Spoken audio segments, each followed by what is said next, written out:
রসূলকে একবার আবু জাহেল বলেছিল, মুহাম্মদ তুমি বড়ই কুৎসিত। রসূল সাল্লাল্লাহু আলাইহি সাল্লাম বলেন, তুমি ঠিক বলেছ।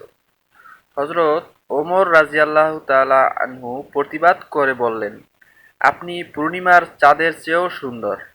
রসূল সাল্লাল্লাহু আলাইহি ওয়াসাল্লাম বললেন, তুমি ঠিক বলেছ।